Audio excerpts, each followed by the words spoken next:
فلا مضل له ومن يضلل فلا هادي له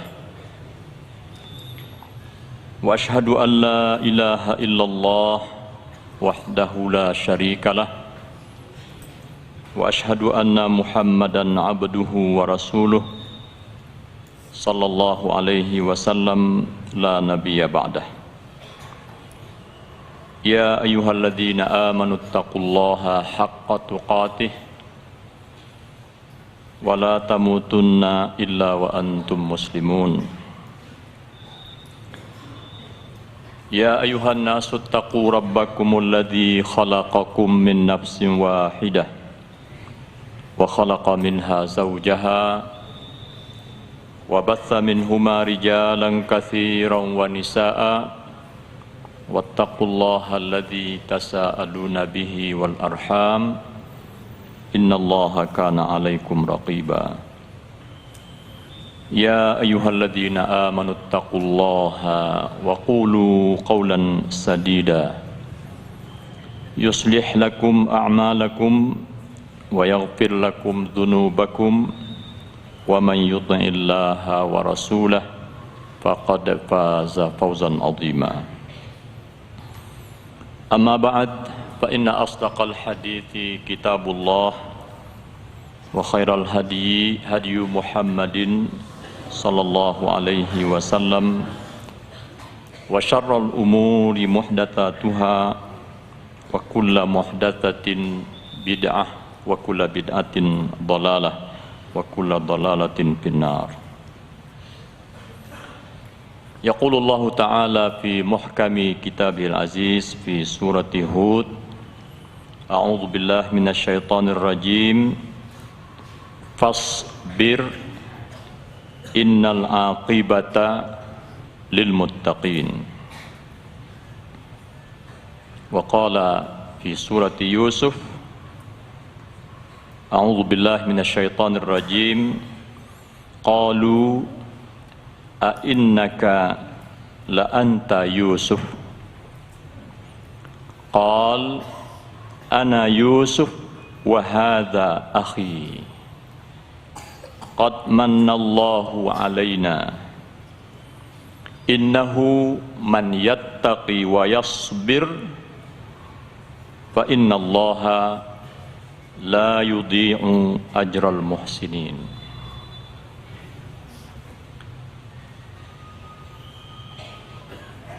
أصحاب الفضيلة مشايخ الأمام Syekh Sufyan hafizahullah wa Syekh Fakhruddin hafizahullah Syekh Mizan wa Syekh Abdullah wal masyayikh al-akharun, para asatidzah, bapak-bapak, ibu-ibu, saudara-saudara, jamaah pengajian mingguan Masjid Fauzan Al-Fauzan hafizakumullah. Untuk pertama kali saya duduk seperti ini di hadapan bapak-bapak, ibu-ibu yang di luar, walaupun seperti disampaikan oleh Syekh Abdullah tadi, saya kesini sudah mungkin semenjak tahun 1999 atau 98. Waktu masih bersama guru kita, orang tua kita, Syekh Husni Jamaluddin rahimahullah. Dan setelah itu saya tidak hafal berapa kali berkunjung ke tempat ini. Tapi Allah mentakdirkan baru kali ini saya duduk seperti ini. Biasanya duduk di tempatnya syekh-syekh muda kita itu. Ketika ada tamu-tamu dari Kuwait, saya mendampingi. Maka saya duduk seperti ini merupakan syaraf dan kehormatan bagi saya untuk mengisi tabligh akbar.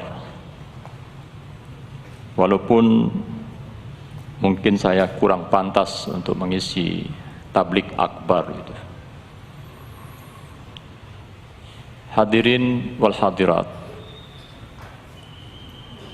di dalam kajian saya insyaallah sampai masuk waktu Isya, kemungkinan saya akan menyelingi kajian ini dengan nostalgia sejarah tentang dakwah sunnah di Lombok ini. Maka kajian kita malam ini kita beri judul Perjuangan Dakwah Memerlukan Kesabaran.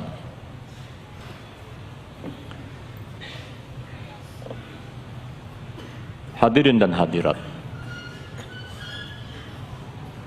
ketika kita meletakkan batu pertama untuk Pondok Abu Hurairah di Mataram, yang waktu itu dihadiri oleh Bapak Wali Kota, saya dari Jakarta, dan 2 orang utusan dari Lajnat Janub Syarq Asia, Jam'iyat Ihya Turath Islami, kita letakkan batu pertama, tetapi kemudian mendapat rintangan sehingga batu pertama itu tidak berlanjut. Walaupun waktu itu sudah diurus segala sesuatunya termasuk IMB-nya.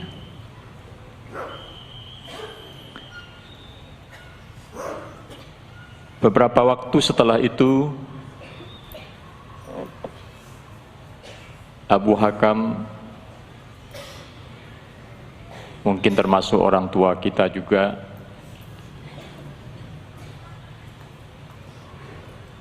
yang banyak membantu dakwah di Lombok ini. Seperti disampaikan tadi,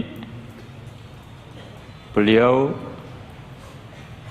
termasuk yang tersisa dari yang memulai dakwah sunnah.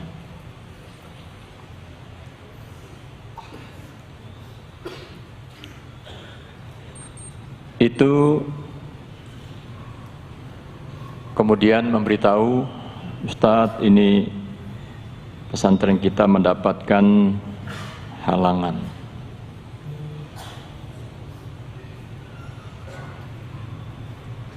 Lalu kemudian lahan yang dijadikan untuk pembangunan pesantren itu dijual.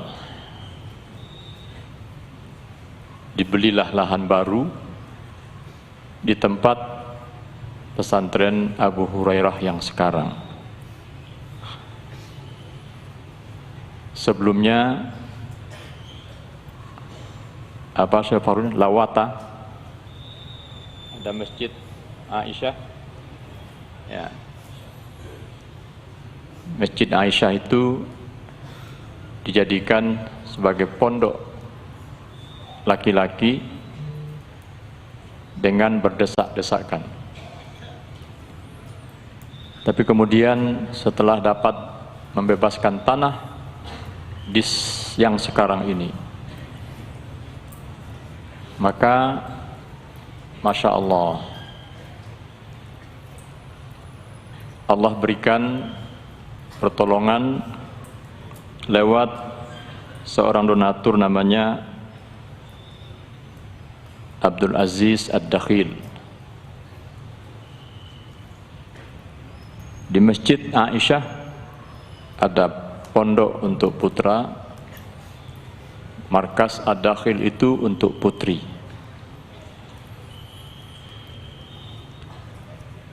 Lalu kemudian datang lagi pertolongan Allah melalui Syekh Fawaz Al-Kulaib, sehingga dibangun lagi pondok Abu Hurairah Putra persis di samping yang putri. Yang sekarang ini konon santrinya mencapai 2.900 orang.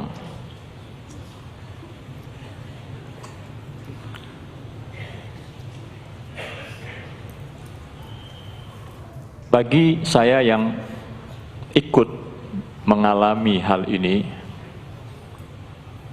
kemarin ketika berkunjung ke pesantren Abu Hurairah, melihat dan menyaksikan ramainya anak-anak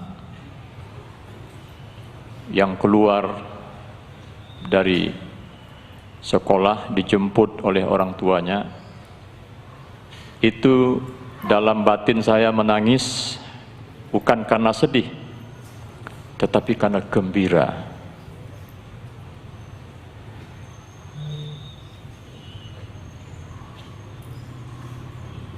Apalagi di Lombok Timur ini, di Bagi Nyake ini. Masjid ini kita resmikan pada tahun 2000, 19 tahun yang lalu.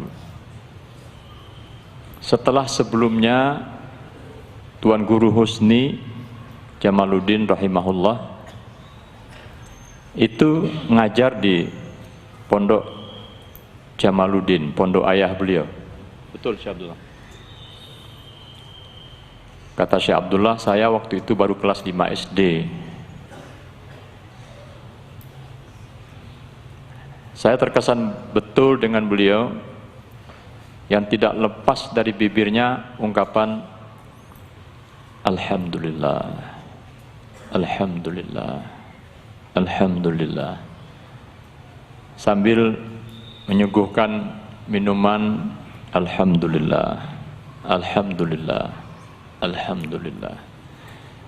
Itu tidak lepas itu dari beliau. Kita doakan mudah-mudahan beliau di alam barzakh yang lapang, yang terang benderang, yang menjadi raudhah min riyadil jannah.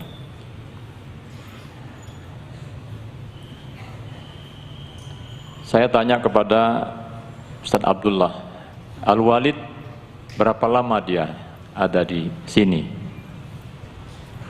Karena seingat saya, beliau sangat sebentar. Setelah itu dipanggil oleh Allah Subhanahu wa taala. Ternyata hanya sekitar 6 bulan. 6 bulan beliau sholat di sini, berdakwah di sini, tinggal di rumah di dalam sini. Setelah itu berangkat haji, dan di Mekah dalam perjalanan ke Masjidil Haram beliau meninggal dunia. Mudah-mudahan itu sebagai isyarat husnul khatimahnya beliau. Hadirin dan hadirat, perjuangan dakwah memerlukan kesabaran, sehingga Nabi kita Muhammad sallallahu alaihi wasallam di dalam surat Hud ayat 49 yang saya bacakan tadi itu diperintahkan oleh Allah, fasbir innal aqibata lil muttaqin. Sabar Muhammad, ujungnya nanti keperpihakan, kemenangan akan diberikan oleh Allah kepada orang-orang yang bertakwa. Ayat ini itu di tengah-tengah ayat di mana Allah mengisahkan nabi-nabi, di antaranya Nabi Nuh, sebagai pelajaran juga dan penjelasan juga bagi Nabi. Bagaimana perjuangan Nabi Nuh alaihi salam. Lebih 900 tahun berdakwah. Yang beriman hanya sangat sedikit sekali.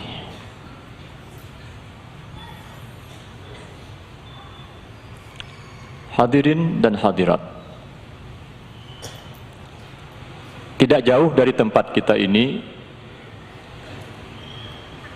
almarhum Tuan Guru Husni Jamaluddin menyampaikan kepada kami ada masjid yang jamaahnya tidak bisa sholat. Akhirnya bangun tempat dari daun kelapa. Saya tidak tahu desanya apa sebelah sini. Masjid 2 menaranya. Hah? Dasan Bagi. Ada jamaah dari Dasan Bagi sini? Ada. Yang dulu diusir sholat di bawah daun kelapa, lalu kemudian dibangun. Tadi siang kita berkunjung ke desa Master apa? Enggak. Yang sebelumnya. Presa Raya, apa? Presa, kecamatannya? Sakra. Desa Presa. Dibangun masjid, kemudian mendapat tantangan, akhirnya masjidnya dijual. Ya. Habis itu ada dari Presa di sini datang. Betul itu. Masjid dijual. Ya. Saya lihat tadi. Masjidnya itu sekarang menjadi kantor kepala desa. Tapi apa hikmahnya? Hikmahnya tidak jauh dari situ dibangun masjid 2 lantai, namanya Masjid As-Sunnah. Betul ya? Ini apa maknanya, bapak-bapak dan ibu-ibu? Dakwah yang kita yakini adalah dakwah yang hak ini adalah dakwah yang penuh berkah. Setelah itu tadi kami ke Anas bin Malik,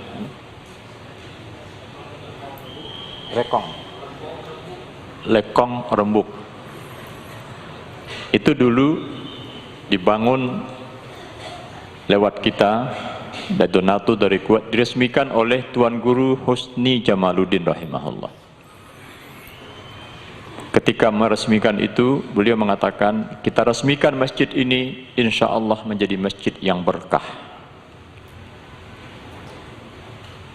Ada masjid beberapa lokal dan beberapa asrama.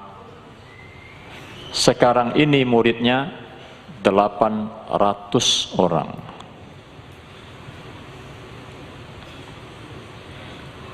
Saya ingat juga di belakang sini, bagi apa nih?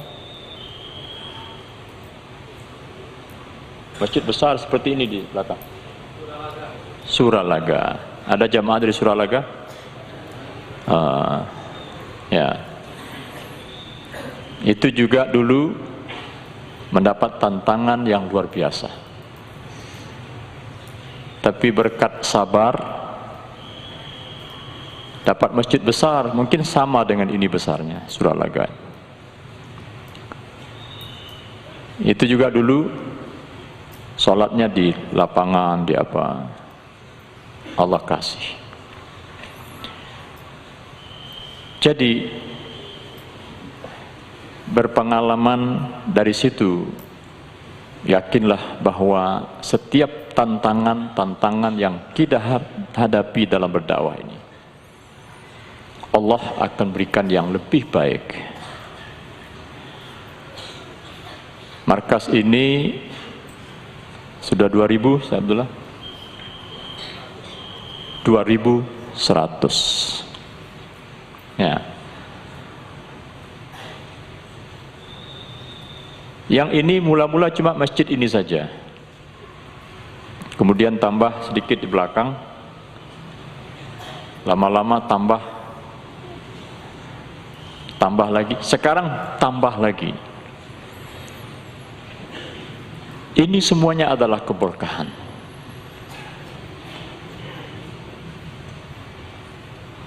Nah,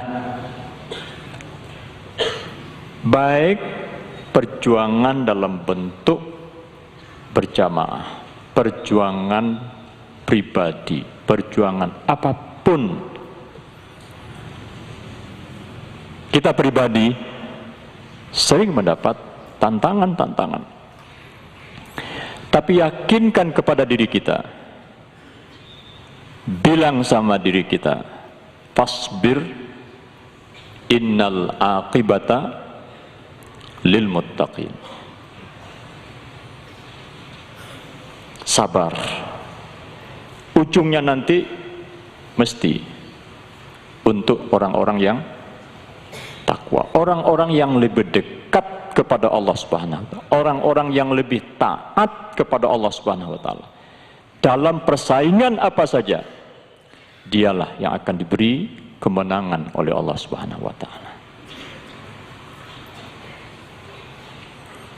Bagi kita yang namanya perjuangan itu bukan untuk di dunia saja.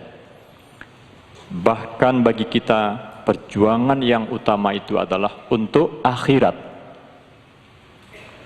Bagi kita dunia ini adalah tempat lewat kita untuk menuju akhirat.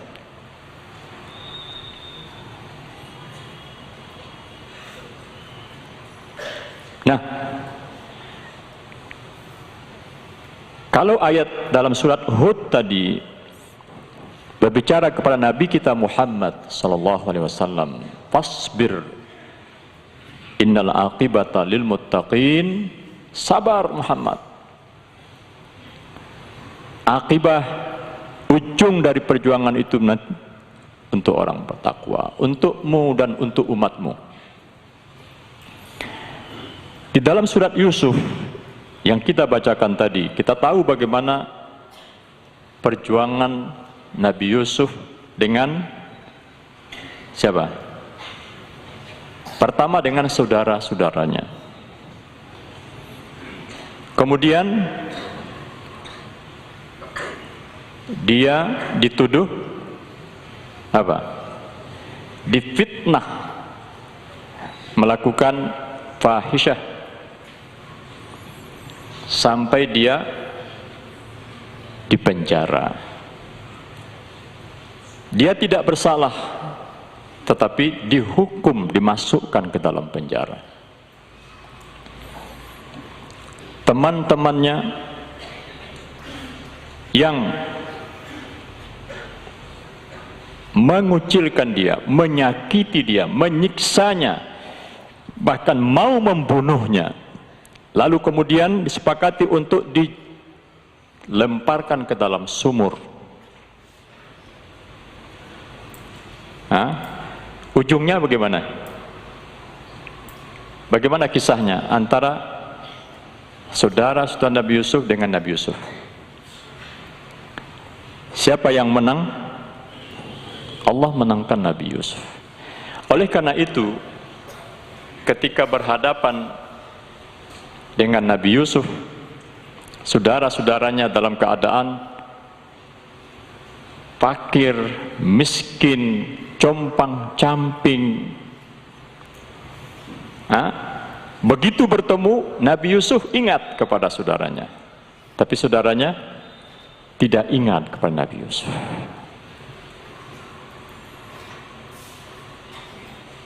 Tidak ingat. Ringkas kisahnya, begitu perlakuan dan tindakan tidak baik yang menyakitkan yang diberikan oleh saudara-saudaranya kepada Nabi Yusuf, ketika Nabi Yusuf berada dalam status sosial, ekonomi yang tinggi, dan di hadapannya ada saudara-saudaranya yang menyakitinya, apakah Nabi Yusuf membalaskan dendam? Tidak. Ya. Malah dalam peristiwa itu Nabi Yusuf pun dituduh sebagai pencuri. Kalau sekarang Benyamin ini mencuri, dulu saudaranya juga mencuri. Yang dimaksud saudaranya siapa? Nabi Yusuf yang ada di depan mereka. Tapi apakah Nabi Yusuf membalasnya dengan kasar, dengan keras, mendendam? Tidak. Inilah ajaran agama kita.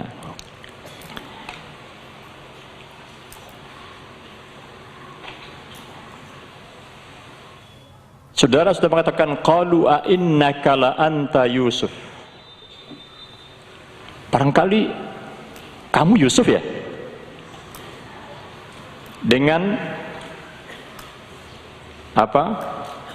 Terheran-heran, jangan-jangan kamu Yusuf. Apa kata Yusuf? Qala ana Yusuf.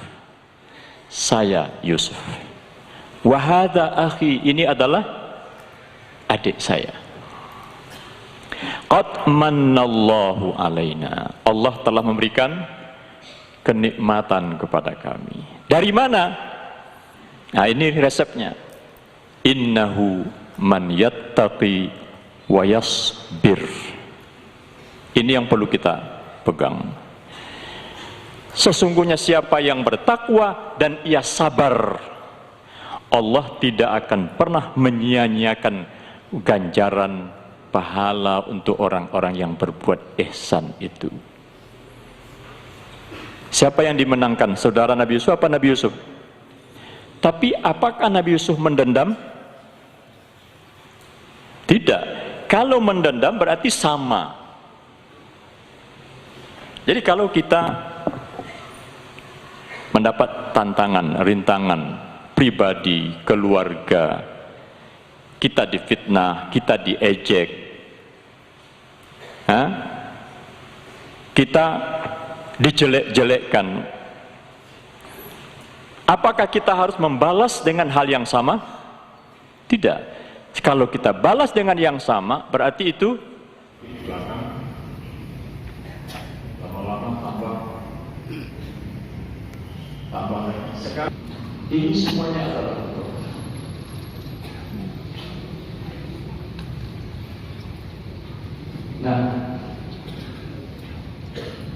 baik perjuangan dalam bentuk yang namanya perjuangan itu bukan untuk di dunia saja, bahkan bagi kita perjuangan yang utama itu adalah untuk akhirat.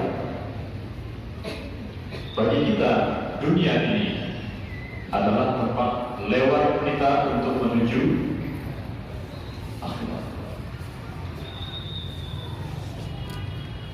Tapi salah paham. Akibat ujung dari perjuangan itu kan untuk orang takwa, untuk mengugat untuk umatnya. Pertama dengan saudara-saudaranya. Kemudian dia dituduhkan fahisyah sampai dia dipenjara. Ya. Teman-temannya yang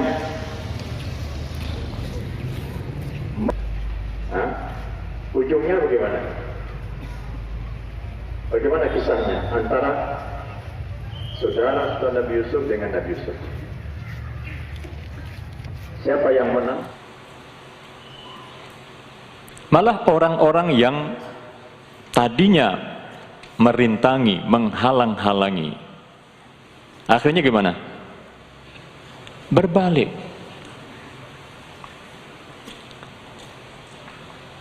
Benar firman Allah Subhanahu wa taala dalam surat Al-Mu'minun, idfa billati hiya ahsan as-sayyi'ah. Kalau orang berbuat sayyi'ah, berbuat jelek, berbuat buruk kepada kita, gimana? Dilawan dengan kejelekan, keburukan juga? Tidak. Allah perintahkan idfa' billati hiya ahsan as-sayyi'ah. Tolak dengan cara yang lebih baik. Ya. Menunjukkan kebesaran.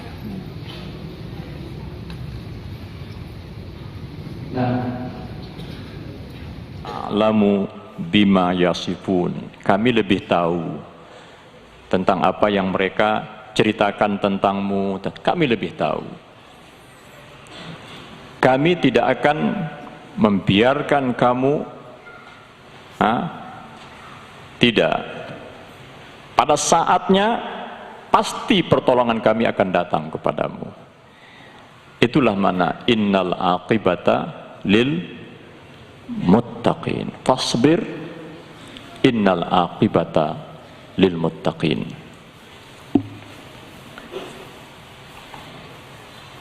Dalam surat Fussilat ayat 35, Allah Subhanahu wa taala berfirman, a'udzubillahi minasyaitonir rajim, wala tastawil hasanatu walas sayyi'ah. Tidaklah sama yang baik itu dengan yang buruk. Semua kita tahu bahwa yang baik dan buruk tidak sama. Tapi dua-dua ini ada dalam kehidupan.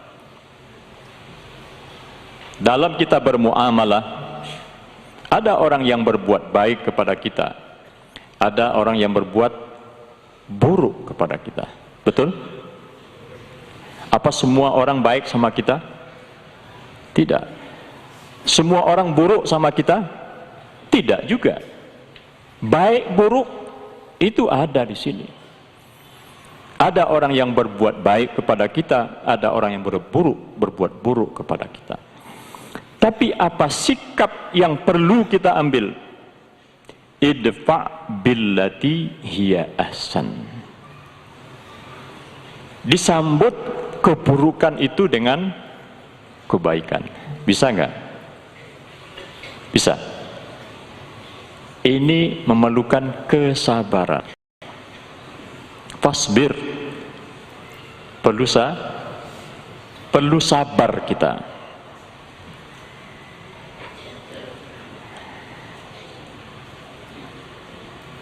Allah katakan, kalau kita menyambut keburukan itu dengan kebaikan, setiap dia berburuk kepada kita, kita berbuat baik kepada dia.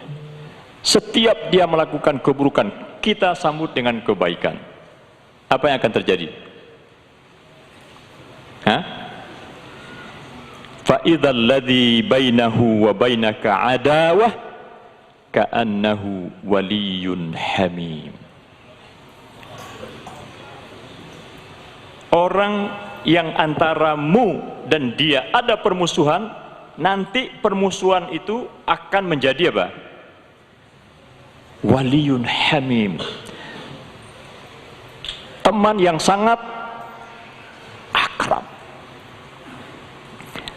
Tapi kalau keburukan kita balas dengan keburukan juga, gimana?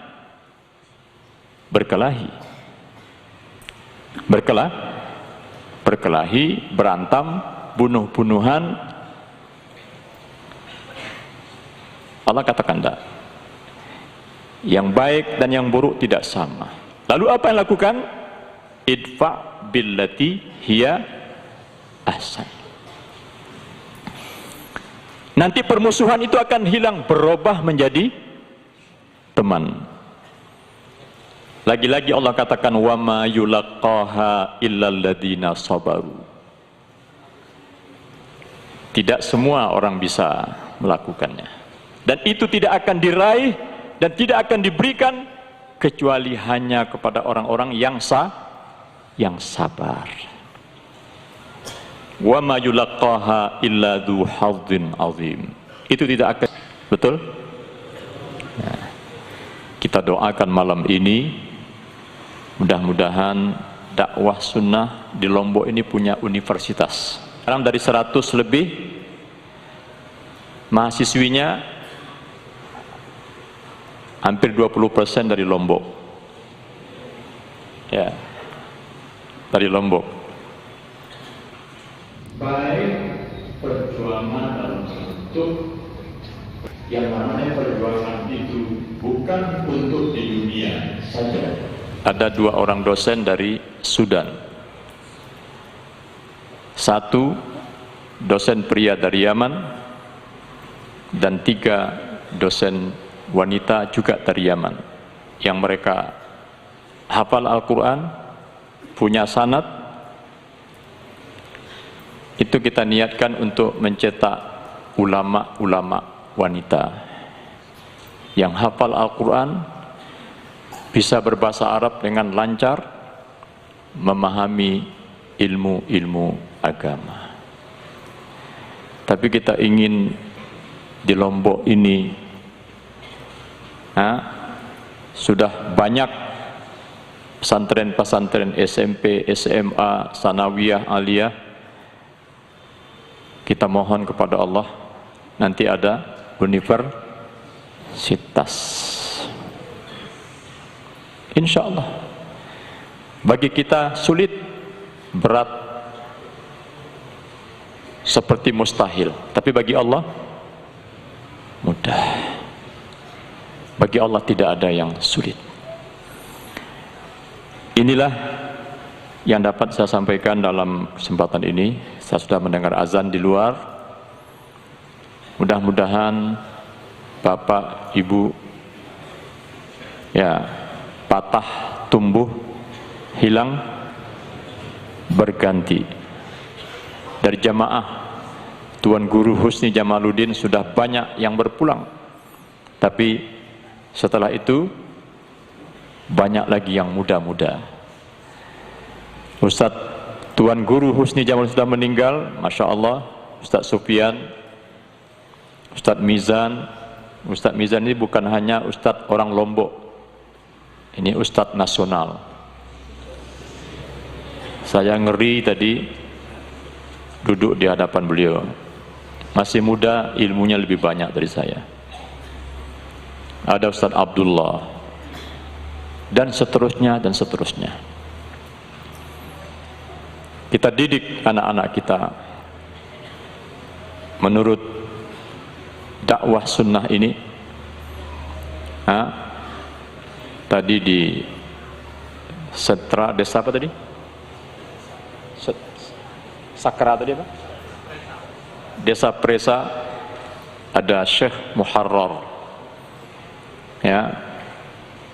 Sekarang ambil S2 di Riyadh. Masya Allah. Dan kita tunggu dari kader-kader kita ini nanti akan muncul doktor-doktor. Sekarang belum ada. Belum ada. Yang doktor belum. Dokter dari mana itu? Dari luar belum? Belum. Dokter doktor dari Madinah. Dari mana itu? Dari Sembalun. Wah. Ya. Dokter dari Riyadh. Dari mana? Dari Suralaga. Kalau kita terus, insya Allah, fasbir innal aqibata lil muttaqin. Aqulu qawli hadza wa astaghfirullah li wa lakum. Subhanakallahumma wa bihamdika asyhadu an la ilaha illa anta astaghfiruka wa atubu ilaik. Assalamualaikum warahmatullahi wabarakatuh.